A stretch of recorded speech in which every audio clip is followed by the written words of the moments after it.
유하, 안녕하세요. 밑그림은 2B로 쓰다가 지금 4B로 쓰고 있거든요. 나쁘지 않은 것 같아요. 지우개도 이렇게 뾰족하게 잘라서 써주면 좋습니다. 빛이 여기서 이렇게 오거든요. 그럼 여기 콧등에 의해서, 콧대에 의해서 그림자가 지겠죠. 그림자가 이 정도 질 겁니다. 그림자가 오는 곳은 확실하게 그림자가 오게 하고, 빛이 닿는 곳은 확실하게 빛이 닿는 느낌을 주는 게 좋아요. 이렇게 여기도 사실 빛이 눈두덩이에 주로 닿긴 하지만 이런 경우에는 주로 이쪽으로 빛이 많이 닿거든요. 이렇게 이 부분이 이 관자놀이 쪽에 빛이 많이 닿거든요. 이 부분은 그냥 이렇게 자연스럽게 확실하게 닿는다 표현만, 나만 알 수 있을 만큼 표시만 해주고 그려나가는 것도 한 가지 방법이에요. 그러면 나머지는 이제 피부 톤이 있으니까 약간 이렇게 칠해주면 여기는 빛이 닿는 부분이니까 피해주고 최대한 연필을 눕혀서 그려줍니다.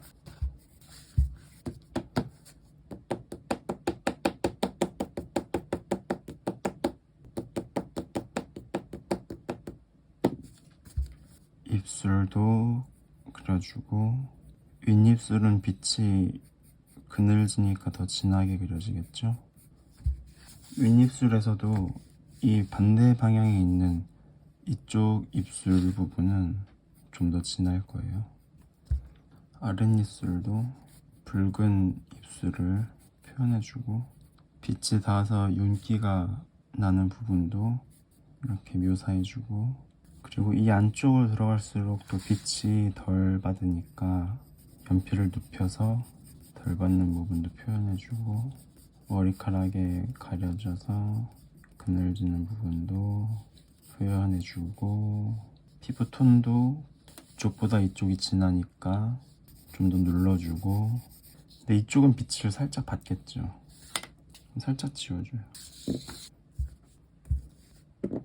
이렇게 계속 빛을 찾아가는 과정을 그림이라고 하는 거죠. 사물을 보고 표현한다 라는 것보다 빛을 찾아간다 라는 표현이 더 어울리죠.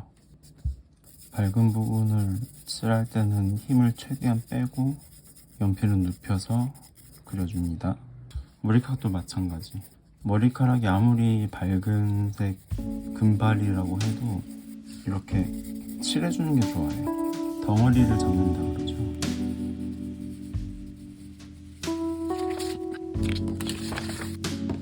머리카락의 흐름을 대충 잡았으면 이렇게 결을 잡아주고, 어느 정도 결이 잡았다고 생각이 들면 이 뾰족한 지우개로 결을 그려주는 거예요. 대충 밝은 곳 위주로. 그리고 처음부터 지우개를 쓰려고 머리카락을 눌렀던 거예요.